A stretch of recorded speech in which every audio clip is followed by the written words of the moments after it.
రాజకీయ లబ్ధి, కేవలం రాజకీయంలో ఎత్తుగడ్డ పడాలి, ప్రతిపక్ష వాళ్ళను, అధికార పార్టీలో ఉన్న ప్రతిపక్ష వాళ్ళను ఇబ్బంది పెట్టాలి. ఇదిగో ఈ మాదిరి ఆలోచించిన వ్యక్తి ఆంధ్రప్రదేశ్ మాజీ ముఖ్యమంత్రి, తెలుగుదేశం పార్టీ అధినేత నారా చంద్రబాబు నాయుడు. కానీ ఈయన తీసుకున్న అడుగులు, ఈయన ద్వారా చేయించిన పనుల వల్ల ప్రాణాలే కోల్పోతున్నారు ఆంధ్రప్రదేశ్ రాష్ట్రంలో నిరుపేద కుటుంబాలకు సంబంధించిన పేదలు.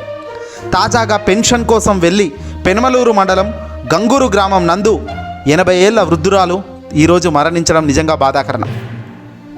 ఓట్ల రాజకీయం కోసం వచ్చిన బోడే ప్రసాద్ అక్కడి నుంచి వెళ్ళిపోవాలి అంటూ నేరుగా బాధితురాలి కుటుంబ సభ్యులు అందరూ కూడా ఆగ్రహం వ్యక్తం చేశారు.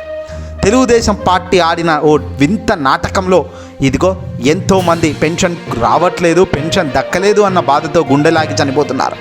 ఇక పెన్షన్ కోసం వెళ్ళి పెనుమలూరు మండలం గంగూరు గ్రామం నందు 80 ఏళ్ల వృద్ధురాలు లేక మరణించడం ఇప్పుడు ఎంతో బాధాకరం. దీంతో ఇప్పుడు అంతా కూడా బాధతో ఆగ్రహం వ్యక్తం చేస్తున్నారు. చంద్రబాబు నాయుడుపై నిప్పులు కక్కుతున్నారు. ఇలాంటి వ్యక్తిని ఎన్నుకోకముందే మన ప్రాణాలు పోతున్నాయి. ఈ వ్యక్తి అంటే ఎన్నుకుంటే ఈ వ్యక్తి దగ్గరగా మన జీవితం ఎలా ఉంటుందో ఆలోచన చేయండి అంటున్నారు అంతా కూడా.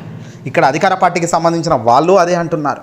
ఏదేమైనప్పటికీ కూడా తెలుగుదేశం పార్టీ నిమ్మగడ్డ రమేష్తో చేయించి ఈసీకి ఫిర్యాదులు చేయించి ఆ ఈసీ నుంచి అడ్డుకట్ట వేసి వాలంటీర్ అనేవాడు పెన్షన్ ఇంటికి వెళ్లకుండా అడ్డుకట్ట వేసి పెన్షన్ ఈ ఎర్రటి ఎండలో, మండుతున్న ఎండలో సచివాలయానికి స్వయంగా ఎవరికైతే పెన్షన్ కావాలో వాళ్ళు అక్కడికి పోయి తీసుకోండి అన్నట్టుగా చిత్రీకరించడంలో ఈ చంద్రబాబు పాత్ర చాలా పెద్దది. చంద్రబాబు నాయుడు రాజకీయం మొత్తం ఇదే. తాను గొప్పలు చేయలేక, తాను ప్రజలకు మంచి చేయకపోగా మంచి చేస్తున్న వాడికి అడ్డుకట్ట వేస్తాడు. ఇల్లులు కడుతున్నాడు అంటే అక్కడ పోయి పిటిషన్ వేస్తాడు, ఇల్లుల నిర్మాణంలో కల్తీ అంటాడు, ఇంకోటి అంటాడు, కోర్టుల్లో స్టేలు తెస్తాడు, మేనేజ్ చేస్తూ కోర్టులతో బ్రేకులు లేపిస్తాడు.